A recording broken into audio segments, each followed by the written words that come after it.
see how Islam teaches the believer, the Muslim, to resist all of these things. The believer is really warned against envy and greed. Really, Islam, the Quran, the Prophet ﷺ also warned us against envy and greed. In fact, Islam is teaching us that this world, this dunya, is just the moment that we have. The moment that we have. And that's all it is. It's like that. It's just a moment, brothers. It's just a moment, sisters. And it's over. I can't believe that Jifri was telling me the last time I was in Madras was 6 years ago. I thought, 6 years? 6 years? I can't believe it, that it's gone that quickly. It's the life. But that's all we've got. This fleeting moment to do what? Build a nice house, have a nice car, make lots of money, put it in the bank. That's not what the life is for. Get a good education, get a degree, this and that. Most of us, we're running after these things. You're not going to take your house with you to the grave. You're not going to take your car with you to the grave. You're not going to be able to stand in front of Allah and wave your PhD or your son's PhD. No. There's only one thing that is going to go to you, with you, into the grave. One thing, your deeds. The good deeds and the bad deeds. And there is only one thing that Allah is going to weigh for you on the day of judgment. One thing, your deeds. That's it. The good deeds and the bad deeds. So it's dead simple, brothers and sisters. It's not confusing. Whosever scale of deeds is heavy with good, huwa fi 'ishatil radiya, they will have a beautiful, happy, blissful life in paradise. But whoever's scale of deeds is heavy with bad, they will go to hellfire. It's that simple. So the only thing this life is about is getting as many good deeds as you can and getting rid of and keeping away from as many bad deeds as you can. That is it.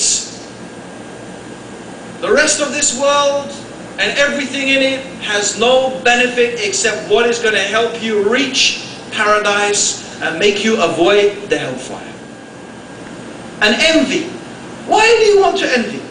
How can you envy somebody? You know what envy is? Envy is when you want what the other person has got and you want that person to be deprived of it. He's got a nice car. I wish I had that car and he didn't. Why? Who gave him the car? Who gave that man the car? Who gave the man the car? Who? Allah. Allah gave him that car. Why you want to take away from him what Allah gave to him? Why? What the people have is what Allah has given to them. Why you want them to be deprived of it and you to have it? Maybe Allah kept that thing away from you because it would corrupt you and make you mad. If you understand truly qadr and you truly have faith in Allah, you will not feel envy. You see how Islam makes the peace in the society between the people?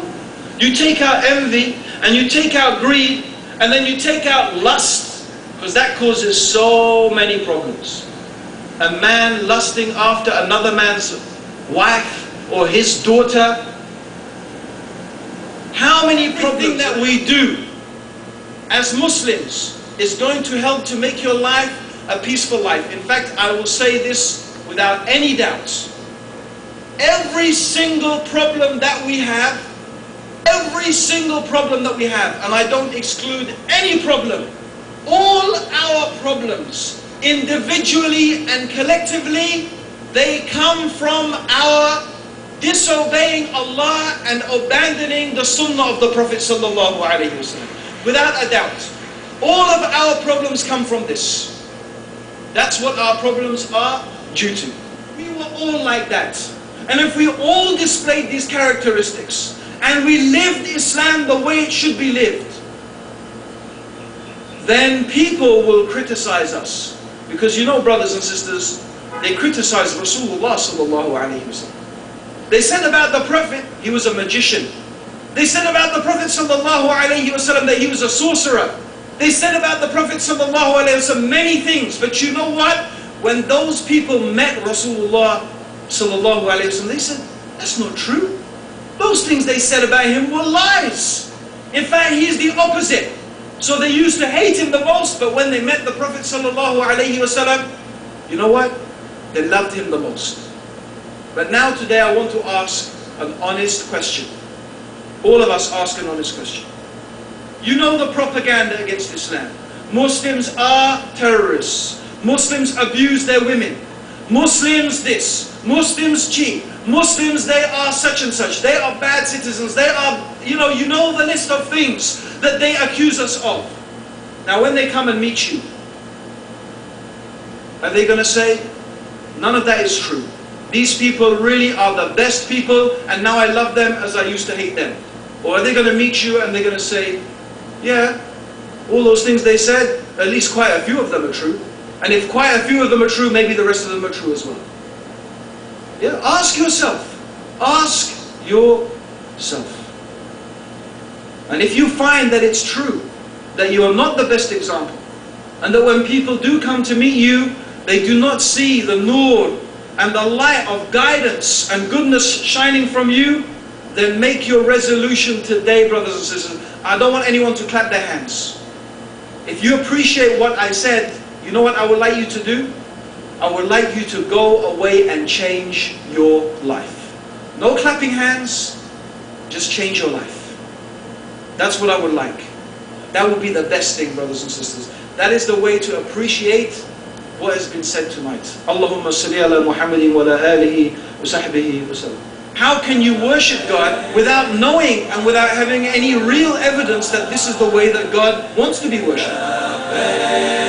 Follow the book of Allah, the sunnah of the Prophet sallallahu alaihi wasallam.